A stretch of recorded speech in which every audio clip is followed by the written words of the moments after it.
Doutora Tabita, Olá! boa noite. Muito boa noite! Tudo bem? Tudo ótimo! Que Muito prazer. obrigada. Olha, queria primeiro te agradecer por aceitar o convite. É o começo de uma série de lives que eu vou fazer com pessoas ilustres. Não sei se você chegou a ver, eu estava falando com o Constantino agora há pouco. Ele dá um show, né? Você gosta do Nossa, Consta? Ele é irretocável fenomenal. demais! É. Aqui em casa nós somos fãs. Ah, que legal. E então, Tabita, eu queria que você se apresentasse para quem não te conhece, para a gente, né, falar um pouquinho a respeito dos temas que eu sei que são do seu interesse. Mas antes eu queria saber quem é Tabita Vaz. Então, meu nome é Tabita Vaz. Tabita Vaz, desculpa. Tabita Vaz. Perfeito. É super normal. Todo mundo erra mesmo, porque o normal é Talita, Tabita, né? Então é comum. Meu nome é Tabita Vaz, eu tenho 34 anos. O meu Instagram é relativamente novo, né? Eu comecei ele dia 1º de fevereiro. Na época, eu era estudante de engenharia civil na Universidade Federal de Minas Gerais, na UFMG. E tudo começou a partir de um cancelamento, porque eu sempre fui muito ativa politicamente. Quando eu estava no cursinho, né, eu decidi ir para a faculdade por uma falta mesmo de oportunidade. Eu decidi, precisei ir para a universidade mais tarde. E no cursinho eu já debatia muito com os professores de sociologia, de história, de filosofia, né? Ano de 2018, ano de eleição. Então, eu sempre fui muito ativa. E a partir do momento que eu entrei na UFMG, em 2019, eu entrei na espiral do silêncio. E é por isso que o meu canal se chama Fora da Espiral. Porque eu pensei, poxa, no cursinho eu não preciso de nota, eu não preciso de nada, né? Eu não preciso dos professores. Na faculdade eu preciso, na universidade é outro mundo, é completamente diferente.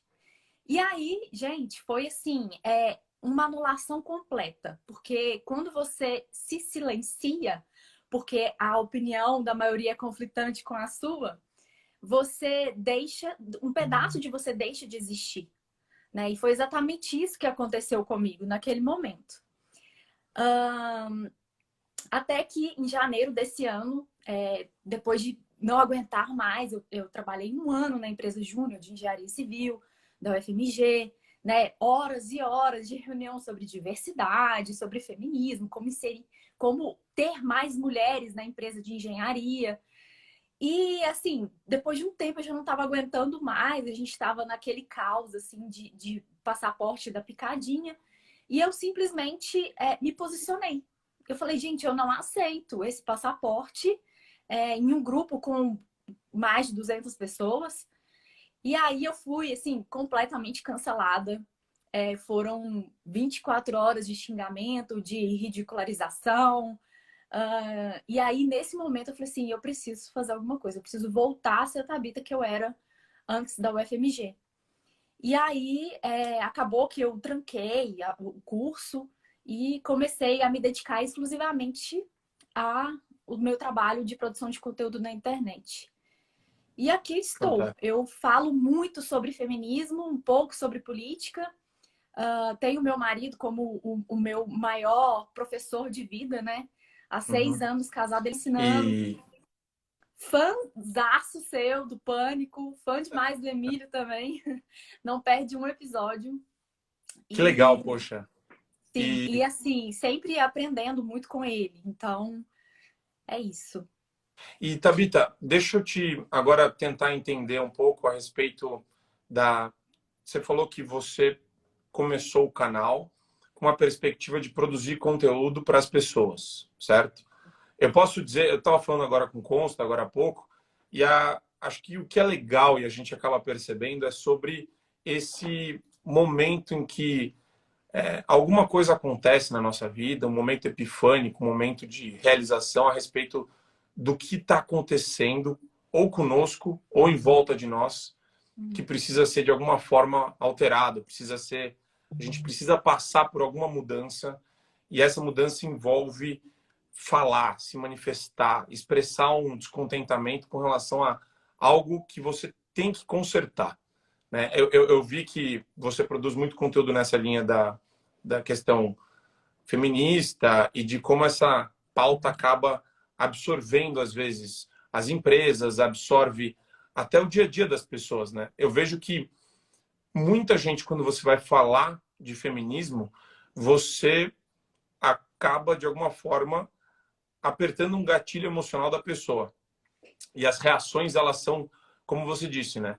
Ou ela te ridiculariza, ou ela te diminui, ou ela te ameaça. Então você fica numa situação muito ruim. Quer dizer, você foi criando uma casca depois que isso aconteceu, ou na hora você falou, não, isso daí é insuportável, você já falou, já soube qual que era o seu, digamos, o seu chamado aí para trabalhar nesse front. Eu já estava há alguns meses pensando em fazer isso.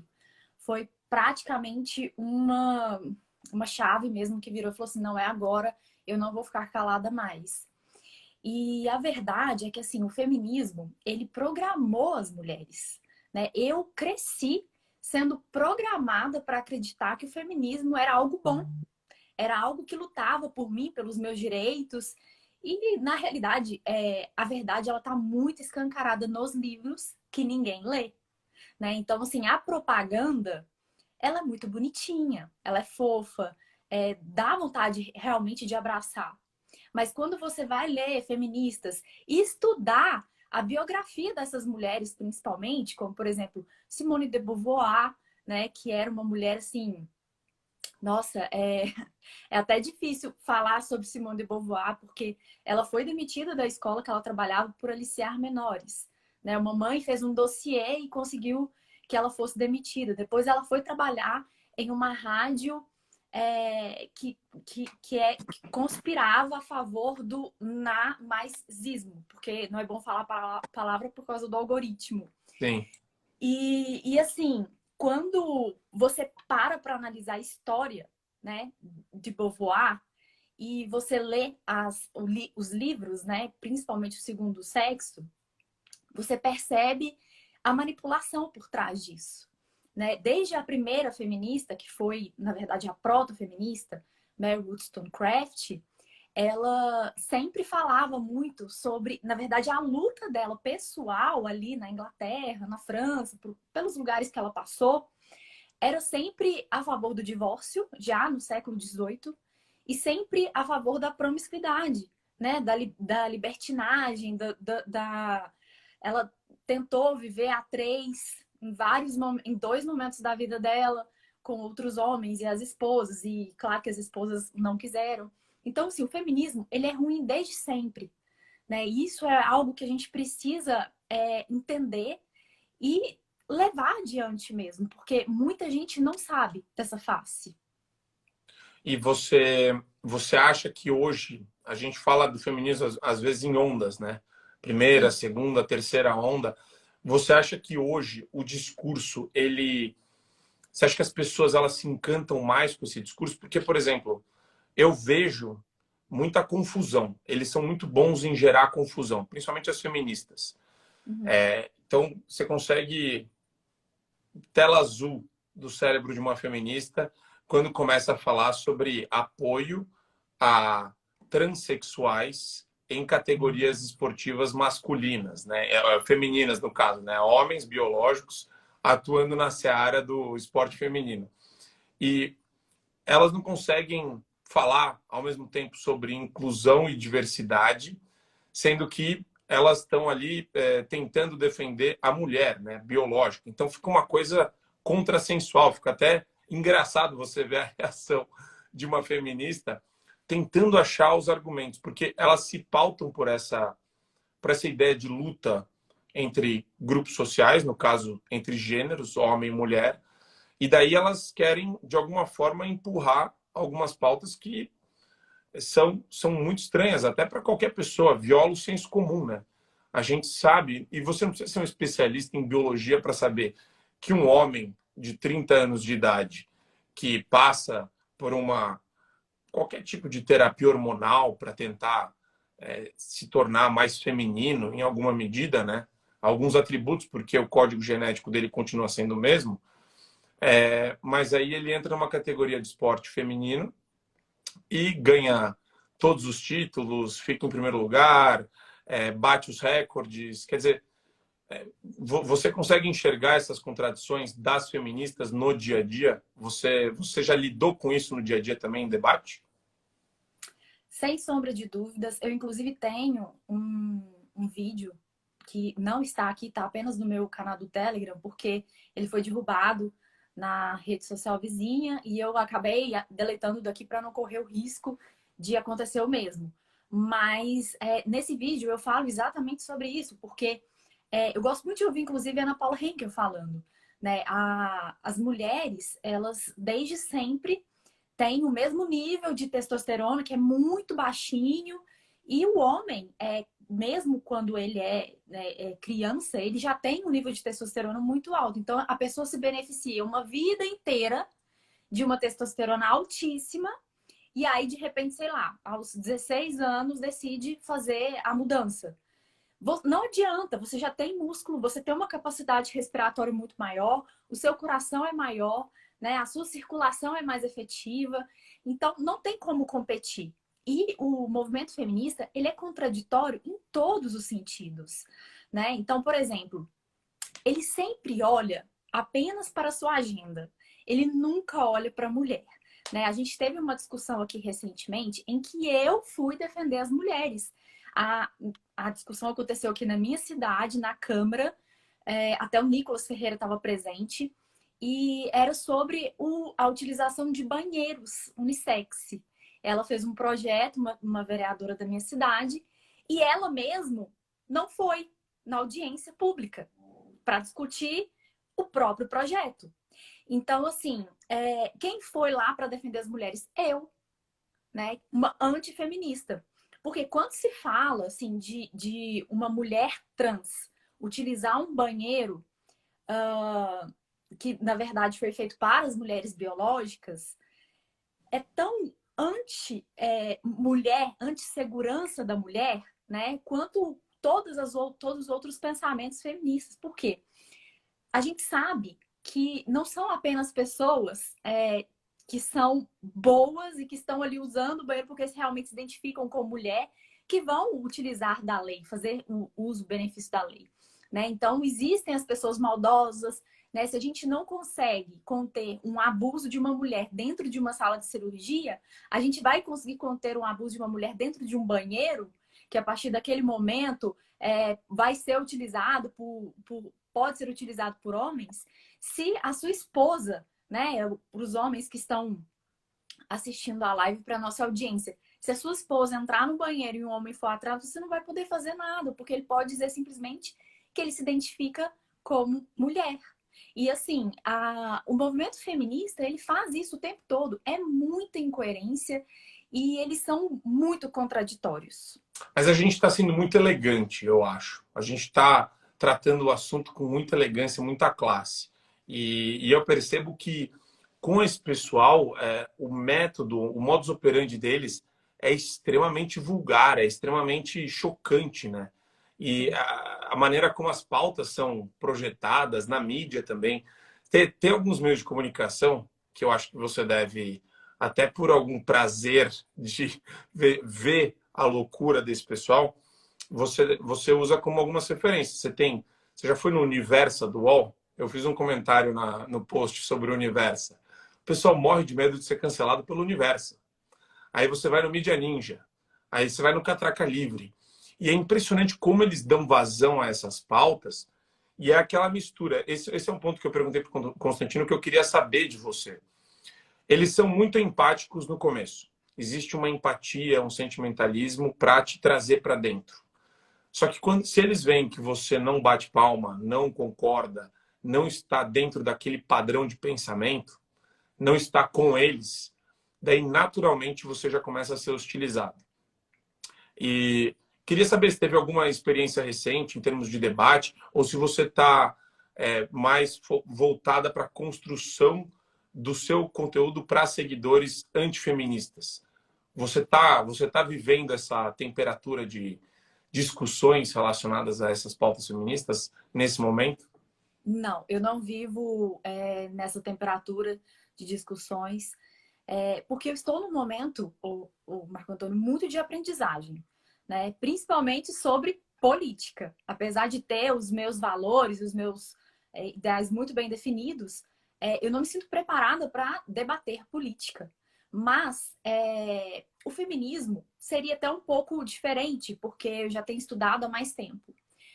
Mas, ao mesmo tempo, eu não consigo encontrar uma pessoa que queira realmente debater. Né? Uhum. É muito estranho, assim, às vezes até na própria roda de amigos, de família, quando se entra no assunto, as pessoas saem de perto, né? Elas simplesmente se negam a conversar sobre aquilo. Mas é impressionante, todas as pessoas que eu consigo conversar sobre o assunto, é muita falta de conhecimento sobre aquilo que ela acredita defender. Na verdade, existe uma grande maioria, né, das mulheres que não fazem ideia do que é o movimento. Né? Elas não têm noção. Por quê? Como que você entende o que é um movimento qualquer? Você estuda os teóricos. Né? Você pega os livros, você, sei lá, você Existem tem. referências, né? Existem Sim, marcos teóricos, referências bibliográficas. exatamente. Você consegue pegar resumos na internet, se você não tem tempo. Você consegue dar uma olhada em vídeos curtos no YouTube. Só que é sempre importante você analisar os dois lados. E isso é uma coisa que as pessoas não fazem.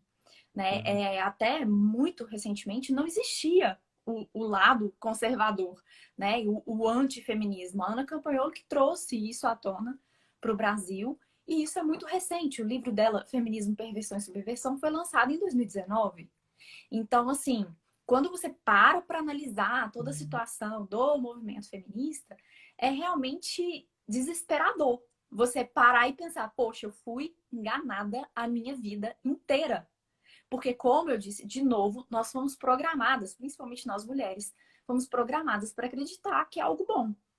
Mas não tem como, Marco Antônio, todas as mulheres que eu consigo conversar, né? Eu vou fazendo perguntas, todas elas no final acabam concordando com o ponto de vista, né? E é muito normal isso acontecer com as pessoas que eu converso. É engraçado, né? Eu acho que tudo tem um pouco daquela premissa da janela de Overton. Antigamente, você não podia nem resvalar no tema, que já era objeto de massacre no meio intelectual. Hoje, aos poucos, a gente está conseguindo ganhar algum espaço para falar: olha, veja bem, tem umas pautas que eu acho que são ultrapassadas. Mas por que a gente continua vendo essas pautas o tempo todo? Por exemplo, disparidade salarial entre homem e mulher. Você tem estudos interessantíssimos que mostram exatamente como isso é fruto da escolha entre os gêneros. Então, se você. É uma estatística péssima, super mal construída. Ela é falsa logo de início. E qualquer analista, qualquer cara que pesquisa estatística, ele sabe disso. Ele vai falar para você: poxa, ninguém vai pegar homens, mulheres, remuneração de cada um e dividir entre eles para falar a mulher ganha 77 centavos do dólar do Uhum. homem. É estúpido, é grosseiro, porque você não está analisando quais são as profissões, quais são as escolhas que os homens fazem em termos de trabalhar, carga horária, se vai viajar ou não, se tem disponibilidade para ficar mais tempo no trabalho ou não. Você tem um monte de coisa que acaba influenciando quem ganha, como ganha. E se você leva isso em consideração, as escolhas, as profissões, aí você vê que diminui para 3%, né? Uhum. Ao invés de 24% a diferença. Mas mesmo assim, eu vejo no evento da Bill e Melinda Gates Foundation, você vê o Bill Gates promovendo essa pauta. O que você atribui isso? Você acha que é uma forma de instrumentalizar, de ganhar apoio das pessoas, de parecer politicamente correto? Sem dúvida. Eu acho que é o bonitinho, né? O fofinho do feminismo é você realmente falar aquilo que as pessoas querem ouvir. Essa questão do trabalho, ela não existe, né? E até porque, assim, eles costumam falar também que as mulheres não podiam trabalhar antes do feminismo. Inclusive, tem um livro que eu posso indicar para as pessoas que que querem começar a estudar um pouco mais sobre esse tema de forma bem rápida e direta, é o Guia de Bolso contra Mentiras Feministas da Ana Campanholo. Ela tem um capítulo que fala exatamente sobre isso, né? São divididos em artigos e que fala que as mulheres precisam do feminismo porque a mulher costuma ganhar menos do que o homem, né? E na verdade é uma falácia, assim, é uma mentira absurda. As mulheres, na verdade, elas costumam desistir das suas carreiras, né, com muito mais frequência do que os homens, principalmente quando elas se tornam mães, né? Existe um conjunto de fatores que leva as mulheres a fazer isso.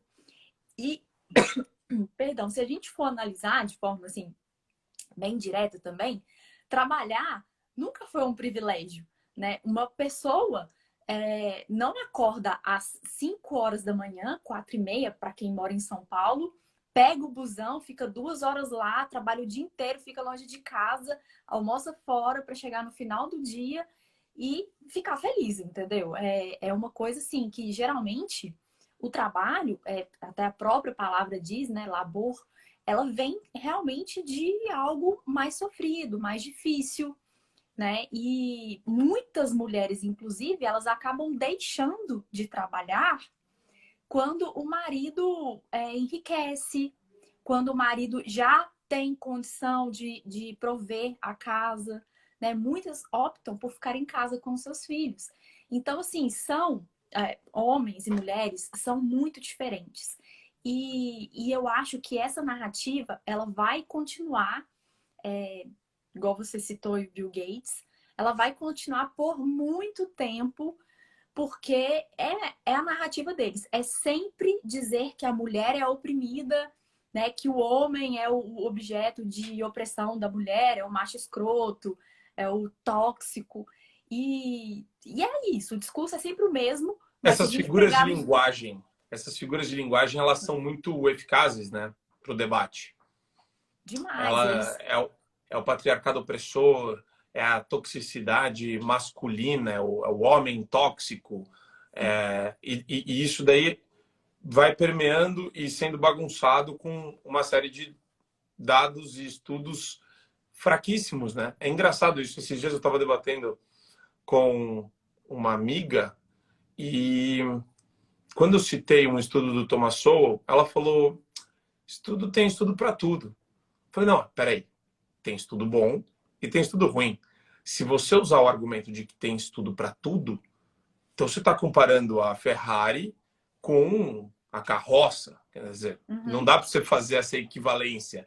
Tem estudo que tem método científico, tem estudo que é não só uma referência e um marco do ponto de vista acadêmico para um determinado assunto, um determinado tema, e tem estudo que é maluco. Se você brincar de levantar as teses de sociologia que são aprovadas em universidades federais aqui no Brasil, você vai ver uma coisa mais bizarra que a outra. É festival de bizarrice. É uma coisa horrorosa. É engraçado, mas é completamente trágico. Você vê que está sendo financiado um monte de estudo completamente estúpido. Mas como que você combate essa falácia? No caso, a primeira que a gente falou, do patriarcado opressor. Por onde você começa quando vem alguém colocar essa premissa para você? Eu só gostaria de pontuar uma coisa. Eu separei aqui algumas teses. Foi Ah, que até bom legal. você. Olha só os títulos, né? Os exemplos de trabalhos de conclusão de curso de mestrado e pós-graduação no Brasil. As... Perdão. A zoadinha é Tatatá, representação sobre sexualidade e o corpo feminino negro. Uma tese da UFRB, de mestrado em ciências sociais. A estética funk carioca, criação e conectividade em Mister Catra. Meu Deus, é o fim da picada. Experimenta-te a ti mesmo. Felipe Neto em performance no YouTube. Mestrado de comunicação social na UFMG. Que vergonha para mim, né, gente? Oh, meu Deus. Fazer banheirão, as dinâmicas das interações homoeróticas nos sanitários públicos na Estação da Lapa e adjacentes. Mestrado. Então, assim, existe um exemplo assim, do Olavo de Carvalho que eu acho incrível. Você tem um amigo louco, né? E desempregado. O que você vai tratar primeiro? Você vai tratar da loucura dele ou você vai dar um emprego para ele e depois você trata a loucura? Né? No Brasil, é muito comum você ver as pessoas optando por tratar primeiro a questão econômica para depois tratar a cultura. Né? Então, assim, eu esqueci foi da pergunta que você fez, porque eu fui falar das teses e me Não, eu distraí. gostei das teses, mas é a questão do patriarcado opressor, né? Que são construções. A gente sabe o viés, né? A origem disso, que tem aquela concepção de oprimidos e opressores, e no fundo, na essência, na raiz, tem aquele marxismo cultural introjetado. Mas como que você desmonta isso? Quando eu falo para você, a feminista senta na sua frente, fala do Eu acho patriarcado opressor e começa a citar números de violência doméstica no Brasil. Eu acho que a primeira coisa é a gente pontuar para a pessoa que ser antifeminista não é você concordar com a violência doméstica, por exemplo. Né? O movimento feminista, o grande porém dele, são os objetivos e onde eles querem chegar. Né? A gente sabe que tudo de ruim, a grande parte que está acontecendo no mundo, se deve ao marxismo e ao feminismo, que é o que? Um braço do marxismo, né? Do comunismo e do socialismo. Então, assim, quando você para analisar, o socialismo ele é o quê? Ele é o homem que tem o patrão como opressor. E o feminismo é o quê? A mulher que tem o marido como opressor. Então você tem duas vertentes e quando você junta elas, você percebe que é uma coisa só, né? E assim, o patriarcado, ele é muito importante para a estrutura da nossa sociedade, né? Você não escuta falar de nenhuma sociedade que deu certo, que deu bons frutos em uma sociedade matriarcal. É difícil isso. Existe não no Brasil, mas existe no mundo. Mas são sociedades que simplesmente não desenvolveram. E quando você analisa a estrutura social, né? Quando a mulher precisava ser protegida pelo homem, porque uma mulher grávida, eu tô gestante, é muito difícil. A gente fica com muita preguiça, é difícil vencer o cansaço, sabe? A mente fica mais lenta, o raciocínio fica mais lento, é tudo mais difícil. E com o tempo, né, a barriga começa a crescer. Como que você corre de um predador com a barriga grande? Né? Você precisa de alguém para te proteger. E quando você para analisar essas questões, você analisa sempre olhando para o seu tempo, né? E as feministas, elas utilizam muito o anacronismo, que é exatamente isso. Você olha para o seu tempo e tenta interpretar o passado com base no que você vê hoje. E isso é muito ineficaz, né? Para você chegar a qualquer conclusão. Então, eu acho assim, que o patriarcado, ele é algo bom, ele é uma estrutura social extremamente importante, né, para a permanência da sociedade, para nossa, para que a gente consiga permanecer mesmo e evoluir da melhor forma possível. E o que eu acho, o principal ponto é a gente tentar desmistificar que o patriarcado é ruim, né? Porque não é. Essa é a grande verdade. E elas colocam tudo que é masculino como algo inferior. Tanto que você vê hoje muitas, Homens afeminados. muito pintando as unhas, fazendo maquiagem, essa desmasculinização, né, do homem faz parte também do movimento. Então, assim, é tudo muito dentro da agenda deles e eu acho que o principal mesmo é você mostrar o que está acontecendo e como que está acontecendo, como está escrito e o que está prestes a acontecer. Né? E como que você faz isso? Estudando, lendo os livros, né? Pesquisando sobre feminismo, pesquisando sobre as teóricas, inclusive as atuais, né? Entendi. Mas é método, né? Misturar a discussão com conceitual de patriarcado opressor com violência doméstica, macho tóxico com violência doméstica. E tem uma coisa que me incomoda muito, eu queria ouvir sua opinião sobre isso. A criação de conceitos completamente ambíguos, fluidos, como o feminicídio. Porque o que existe na sociedade? Homicídio. Existe um crime contra a vida, e esse crime pode ser perpetrado por um homem ou por uma mulher, contra um homem ou contra uma mulher. E eles criam esses conceitos para tentar levantar essas pautas que, no meu entender, não, não responde a um anseio popular, que é o seguinte: crime contra a vida, meu caro, mete o cara ou a mulher na cadeia por 50, 60, 70, 80 anos. E está resolvido. Eu quero a punição exemplar.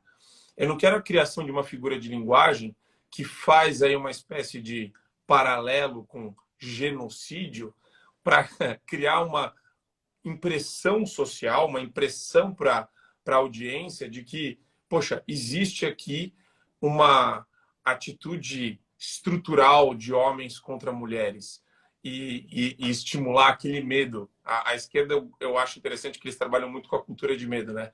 Cuidado com o homem que está na sua casa. Eles fazem isso, eles pregam isso efetivamente. Sim, essa questão do feminicídio é absurda, né? É você separar um homicídio, se foi um homem contra uma mulher e se foi... Gente, tudo que o feminismo faz é isso, é péssimo, é ruim para a sociedade, não tem, assim, muito o que falar sobre isso. Acho que a gente precisa realmente lutar contra essas políticas de ficar, da linguagem principalmente, né? E tentar ficar atento também, porque muita coisa vem de forma muito sutil e a gente não consegue perceber se a gente não parar para analisar os fatos e os dados, né? Então, o maior problema que eu vejo do feminicídio é quem é que vai dizer que foi um feminicídio, Sim. sabe? Que o cara matou a mulher porque ela é mulher. Então, é muito complicado. É igual você dizer o que é fake news, né? O É que isso. é discurso de ódio. Então, é muito complicado você simplesmente colocar, pautar, né? E colocar um nome para algo que você não vai conseguir determinar. Como tudo que Exatamente. o feminismo, como tudo que o feminismo faz, é ruim para todos os lados. Mas eles ganham com a relativização e com a bagunça. Você não acha que eles ganham quando eles embaralham tudo? Porque tá aí, né? O conceito virou um conceito jurídico, os canais reproduzem um conceito jurídico que é desprovido de sentido, as pessoas repercutem o que os canais já repercutiram antes na roda social, e aos poucos vai se criando lá no fundo da mentalidade, do imaginário coletivo, né? Existe aquela... que eu adoro essa referência do Inception, a origem com Leonardo DiCaprio, né? Vai plantando a ideia de que, poxa vida, feminicídio é relevante, a gente tem que olhar para isso. É que nem eles fazem, né? Eu já ouvi um comercial do Boticário, da Djamila Ribeiro, falando genocídio das populações negras. Então, sabe, existe uma tentativa de tornar completamente desproporcional questões que são você tem que analisar de maneira séria. Você não pode chamar todo mundo de genocida, falar que existe genocídio para tudo que é lado. E um ponto que eu acho interessante, eu queria te ouvir, é sobre essa maneira que eles saem das respostas necessárias. A que eu acho mais interessante é a famosa: não existe um feminismo, existem feminismos, né? Uhum. Por que eles fazem isso, no seu entender? Qual que é o intuito deles em falar não existe um feminismo, são todos feminismos, cada um tem o seu? Tem o feminismo, né? Que caracteriza o feminismo radical. Não, mas isso não é feminismo, isso é femismo. E eu não sou feminista. Então o argumento é sempre esse, para sair fora. Mas quando você analisa de novo as teóricas feministas, Mary Wollstonecraft, que foi a primeira, né, que se tem registro, assim, que escreveu, que ela deixou registro. ela chamam ela de a proto-feminista fundadora do feminismo, porque ela escreveu Reivindicações dos Direitos das Mulheres. Então, lá no século XVIII. Aí você analisa depois Alexandra Kollontai, né? Extremamente comunista, trabalhou do lado de Lenin e ela falava, camaradas, sem igualdade não se pode conseguir o comunismo, vamos trabalhar. Então, assim, de novo, quem é que ganha com a desestabilização da sociedade? Né? Uma sociedade desestabilizada, ela está dispersa e ela é extremamente fácil de ser manipulada. Então, quando você, por exemplo, quando Lenin entrou, ele aceitou todos os conselhos de Alexandra Kollontai e legalizou o aborto, começou uma libertinagem danada, legalizou o divórcio. Só que quando Stalin chegou, a sociedade estava tão desestabilizada e estava difícil para ele controlar que ele revogou tudo. Então, para você conseguir... É aquela história, Marco Antônio. Você divide para conquistar. E aí, quando você pega várias minorias e vai lá, abraça todas elas e defende todas elas, aí você vira o herói de todos, né? E é exatamente isso que a esquerda faz hoje. Você cria esse tribalismo insano. Então é negro contra branco, rico contra pobre, homem contra mulher, e vai esgarçando o tecido social. Quem soluciona isso? Quais são os interlocutores disso, né? Eu vejo claramente quais são os interlocutores disso. As entidades associativas, né, as ONGs, por meio de seus ativistas, são eles que, né, são os pregadores da moral e os maiores... são as figuras mais proeminentes, né, e bizarras que a gente vê por aí. De um lado você tem a Greta Thunberg, do outro Black Lives Matter, do outro no movimento feminista que foi agora completamente descredibilizado por conta do julgamento do Johnny Depp. Fugiu a palavra agora. O movimento que você tinha que acreditar em todas as mulheres por conta dos depoimentos delas, de Hollywood, não lembra? Não. Vou lembrar. É muita live, muito tempo na TV, eu fico até meio confuso, mas você tem essa mobilização esse movimento que falava que você tinha que acreditar em todos os depoimentos que as mulheres falavam. Você teve lá eles tentando atribuir ao Me Too, pronto. Obrigado, pessoal. Demorei aqui. Me Too Movement, que tentaram... eles são movimentos eminentemente políticos. E cada vez fica mais claro isso. Eu acho que as pessoas...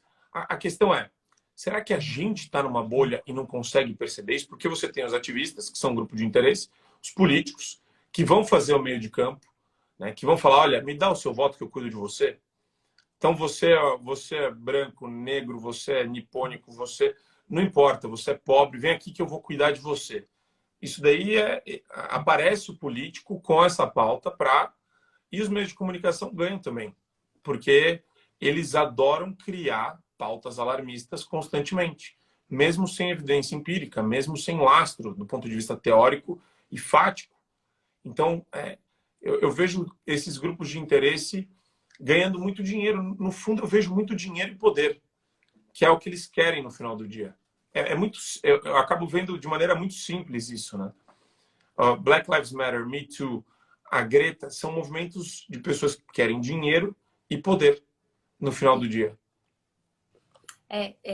Tem uma frase que eu escutei a partir do Paulo Figueiredo.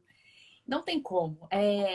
O destino político de um povo, ele é determinado pela cultura desse povo, né? Então, você vê, assim, é muito claro, né, que a cultura ria abaixo da política e muitas vezes a política também ria abaixo da cultura, né? Hoje você pega ali os antigos revolucionários, hoje eles são a instituição. Quando você olha para os reitores das universidades, né? Quando você olha para Dilma, para o Lula, né? Eles foram revolucionários e hoje eles estão no poder de certa forma, né? Quando você observa toda a nossa cultura, né? Ela está muito, falando um pouquinho também da questão da guerra cultural, está muito enraizado, né? Porque os professores são marxistas, os livros didáticos são marxistas, né? Sim. Então, quando você percebe que a cultura ela tem muito a ver com o cultivo e com o culto, né? Você cultivar algo que vai te fazer bem, que vai te trazer um propósito, e aí você vê que a nossa sociedade ela cultua o quê? O sexo. A pornografia tá para todo lado, o sexo tá para todo lado.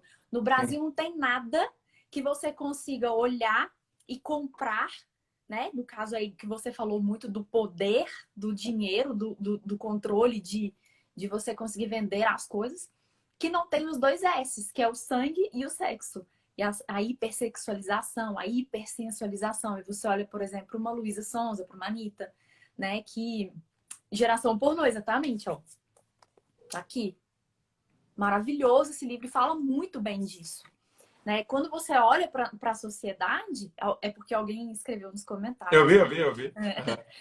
Aí, quando você para observar, né, o que a nossa sociedade está cultuando, né, que não tem nada a ver com algo que seja bom para sua intelectualidade, e elas compram isso, né? É caro, custa caro. Então, o que eles fazem? Eles começam a produzir cada vez mais, porque é isso que vende. Então, essa turma, eles, assim, na verdade, quando você olha para o Brasil, né, mas olhando para fora também, a questão dos globalistas, né, eles só querem realmente aquilo que faz parte do seu interesse próprio, do seu próprio umbigo, e o resto, desculpa o linguajar, mas que foda-se, né? Uhum. O resto do pessoal não importa muito o que, o que vai acontecer com o futuro, né, da nossa nação e, bom, é muito complicado, sabe, essa questão, Marco Antônio, porque o poder, ele acaba corrompendo se você não tem os pés muito no chão. E é por isso que eu gosto bastante do Bolsonaro, porque quando você olha para ele, ele é um cara muito centrado, ele amadureceu muito nesses últimos 3 anos e meio, né? E que é muito diferente, por exemplo, do Lula, que ficou tanto tempo no poder e parece que continua a mesma coisa. E aí, quando você olha para a questão do poder em si, né, o quanto as pessoas querem permanecer no poder e está cada vez garantindo mais o seu pedestal, isso é realmente perigoso, porque isso corrompe as pessoas e faz com que elas queiram lutar por qualquer coisa para permanecer ali. E acho que esse é o problema maior que a gente enfrenta hoje, né? Existe, existe um lado que está preocupado com verdade, critérios científicos na busca pela verdade. Poxa vida, vamos, vamos ver se isso daí é verdadeiro, se isso daí para em pé, se essa Uhum. tese para em pé. Aí você trabalha as hipóteses, você vê, você testa, você vai atrás da informação. Isso é uma coisa interessante, viu, Tabita? Porque eu olho para muita gente que quando você toma a Red Pill, né? Quando você assume a realidade, para quem não sabe, é uma expressão red pilar. Quando você, no Matrix, no filme, você tem aquele momento em que o Neo pode tomar a pílula azul ou a vermelha. Ele escolhe a vermelha, que é para sair da Matrix.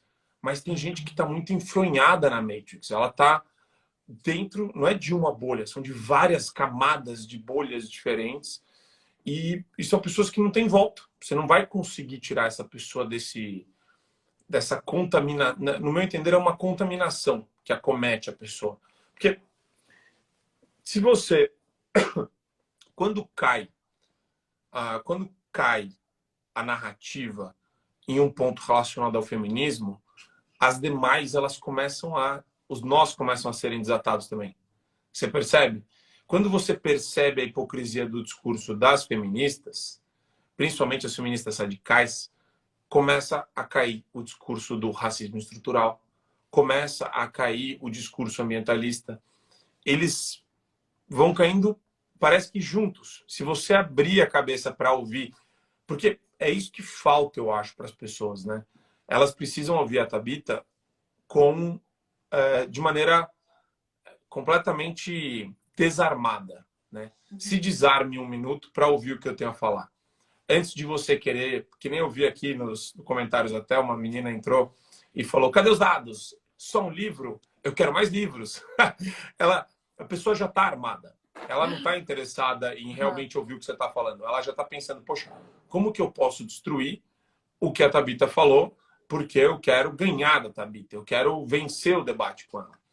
Então, esse processo da pessoa se desarmar para te ouvir, eu acho que ele remete muito à questão da empatia. Eu vejo isso em você.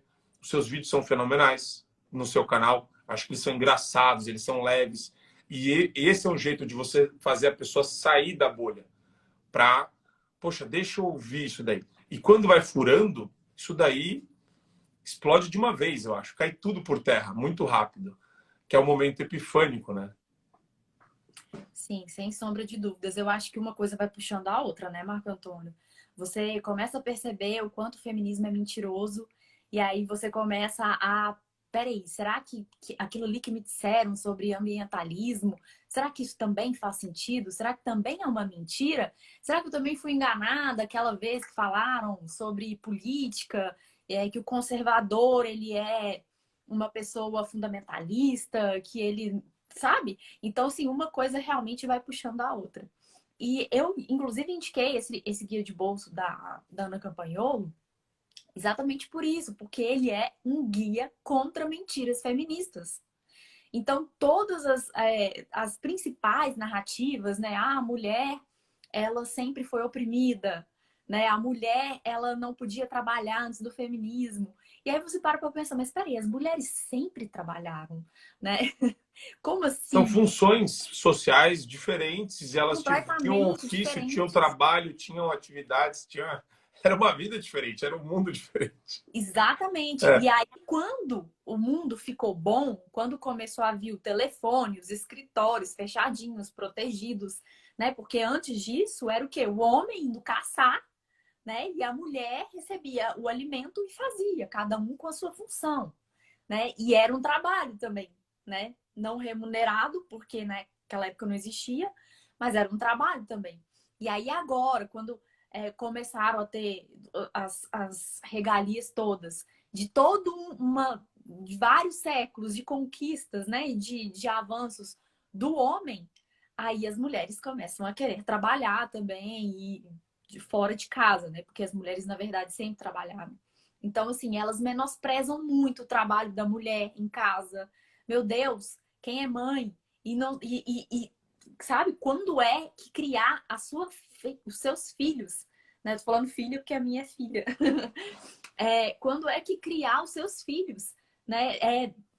Ou sair de casa e vender a sua força de trabalho para o seu patrão é mais nobre do que educar os seus filhos, cuidar do seu marido, cuidar da sua casa, manter sua casa num ambiente agradável, estável. Então, elas vendem realmente ideias que são facilmente compradas, porque as narrativas estão aí, né? Mas elas caem. Se vocês começarem a estudar, né, acompanhar, tem muita gente bacana aí no Instagram que fala sobre isso, muita gente no YouTube também que leva muita informação legal. Não precisa você ler elas mais, né? Hoje em dia, você tem cursos online que conseguem te passar resumos dos livros delas, assim, de forma muito fácil. Então, enfim, as narrativas elas vão caindo, né? E é uma atrás da outra, como você bem colocou. E você tem alguma pretensão de fazer, elaborar um livro, escrever um livro sobre isso, ou está preparando algum tipo de conteúdo para o pessoal acompanhar, eventualmente? Não, livros por enquanto não, eu não pretendo, mas o meu canal no YouTube vai sair em breve. Era Legal. pra já estar rolando, tá, Marco Antônio? O Dá problema trabalho, né? Eu estou montando o meu também, mas dá muito trabalho. dá trabalho, É, tem que ter sempre o mesmo cenáriozinho. E assim, o grande porém é que eu descobri que eu estava grávida, tipo, no mês que eu ia lançar. E entendi. é igual eu falei, quem diz que claro, quem diz que homens, na verdade, o feminismo ele fala isso, né? Que homens e mulheres são diferentes, são desiguais, e para isso são necessárias políticas públicas para reverter essa situação. Mas, peraí, gente, a mulher, ela precisa do homem, né? Prover, proteger. Não tem que ter política pública, né? A coisa tem que ser natural, tem que manter a moralidade tradicional. Não precisa de muito mimimi, né? É o que sempre deu certo. A gente chegou até aqui por causa disso. Mas Sim. voltando, o meu canal no YouTube ele vai sair. Se não fosse pela minha gravidez, que é muito bem-vinda, a gente estava programando. Já era para ele estar no ar, mas agora ele vai sair, se Deus quiser. E livros, por enquanto, não, Marco Antônio. Eu acho que eu tenho muito a aprender ainda. E, assim, preciso absorver muito conteúdo, muito conhecimento ainda antes de me colocar aí na escrita. Imagina, eu acho que é fenomenal o trabalho que você tem feito. Acho muito criativo e a gente precisa de novos formatos de conteúdos que são, porque você tem os livros, que nem você citou na Campanholo, você tem o jeito da Ana Campanholo é um jeito professoral, ela já exerce uma atividade política. Então, é importante preencher espaços para as pessoas assimilarem esses conteúdos de maneira diferente. Eu falo muito isso para o Alba. O Alba tem o canal dele, Nostalgia Geek, que eu falo para ele, falou, Alba, tem muita coisa legal que vocês já estão fazendo, eu acho isso incrível, e o espaço do mercado é muito bom, tem que aproveitar isso daí, porque Uhum. eu sinto que existe uma carência das pessoas de conteúdo de qualidade muito Uhum. grande. Não tem. A gente tem 90% da imprensa completamente capturada por esse ideário. A gente tem a militância que nem se fala. Então, você vê a militância lá só contribuindo para desinformar as pessoas e criar. Eles falam que eles são contra o discurso de ódio, usando um discurso completamente odioso, né? Eles são maravilhosos para isso. E a classe artística, que, meu Deus, assim, é o cúmulo do cúmulo. Esse pessoal aí, toda vez que você vê que eu vejo um artista da Globo falando alguma coisa, dá vontade de, não sei, começa a sangrar o meu ouvido, porque é um negócio horrível, assim, é demagogia, é superficial, é raso, é hipócrita, com uma dose grande de cinismo. Então, eu acho que existe para pessoas que têm talento e pessoas que têm o lado intelectual, o lado racional bom, eu acho que tem um campo fértil aí para desenvolver atividades nas redes sociais. E Sim, perdão.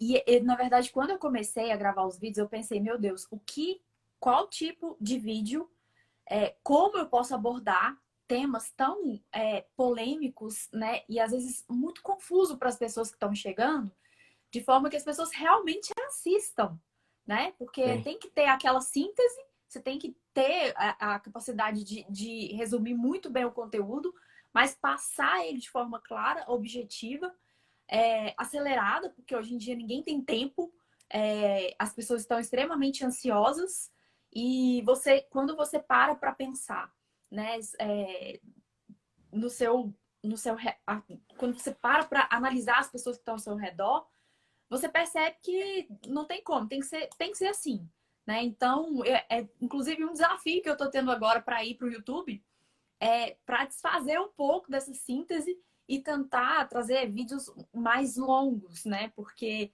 o meu perfil aqui, ele foi todo moldadinho para ser uma coisa rápida. E lá eu quero fazer algo mais aprofundado e mais sem tanta síntese assim.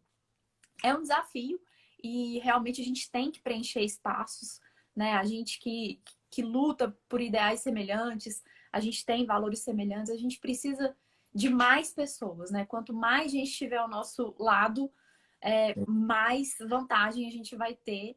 E eu acho que a gente está indo muito bem, sabe, Marco Antônio? Porque até, não sei, ontem eu até fiz uma live com a Camille, e a gente estava conversando sobre aquele período de impeachment, Dilma, como as pessoas passaram, deixaram de usar vermelho e começaram a usar o verde e amarelo, né? porque estavam cansadas, né, das mentiras da Dilma. E as pessoas vão acordando, né? É tudo muito recente, né? Essa maré, assim, que veio de pessoas estudiosas que gostam de entender o que está acontecendo ao nosso redor. É uma Então, a gente maré, porque e são marés muito fortes, né? sim, É a rede social, ela consegue, de maneira muito eficiente, catabolizar isso daí, né? Ela consegue gerar uma onda muito forte. E eu acho que essa onda, ela tá ganhando um espaço considerável no Brasil, mas é o que o Constantino falou, né?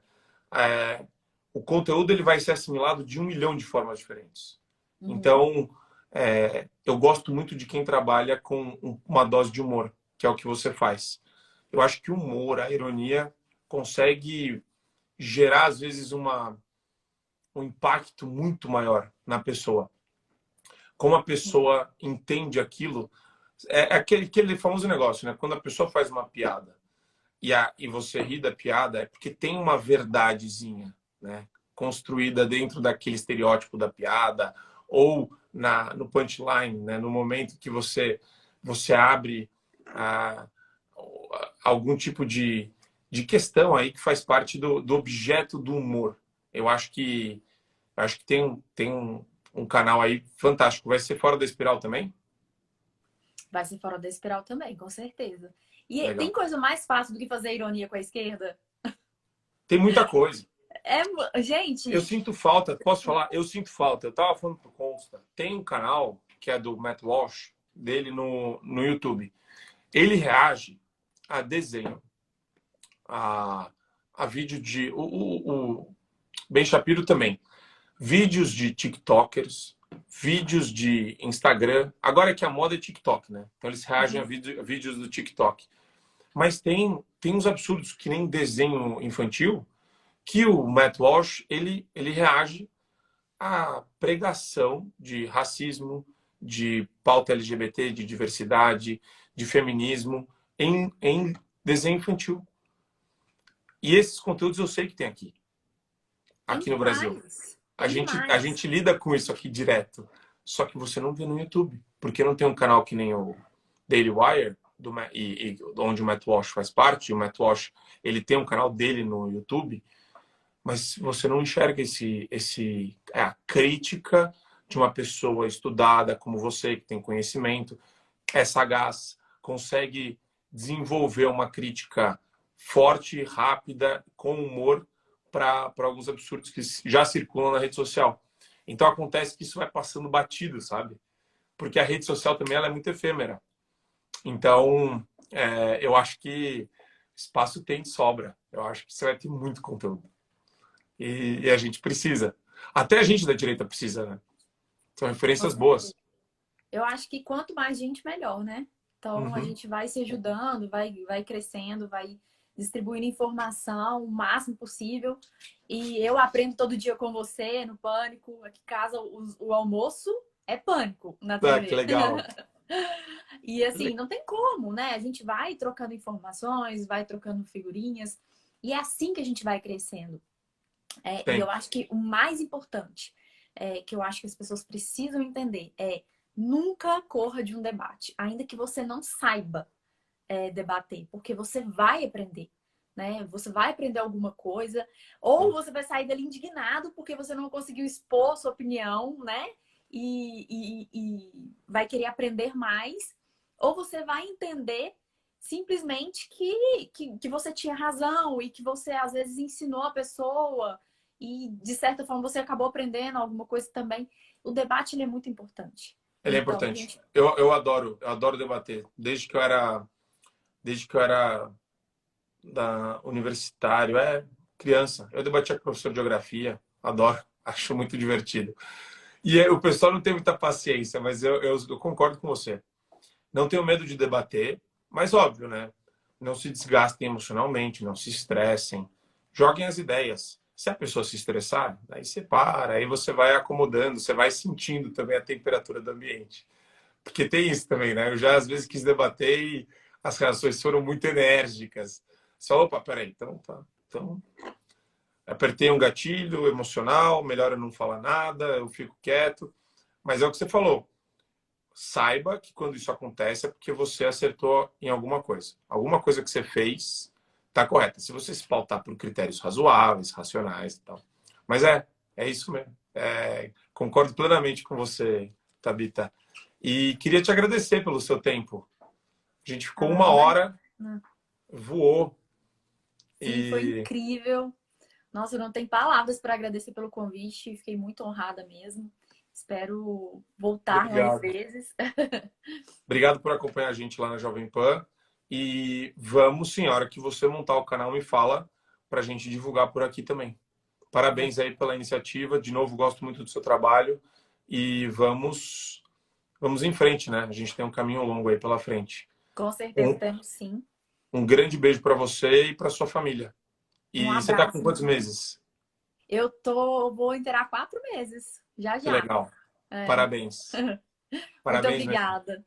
Muito obrigada. Boa noite. Obrigado de novo. Boa noite. Muito obrigada, Marco Antônio. Um abraço. Abraço. Tchau. Tchau, tchau. Obrigado, pessoal que acompanhou a live. Um beijo para vocês. Boa noite. E tem mais, hein?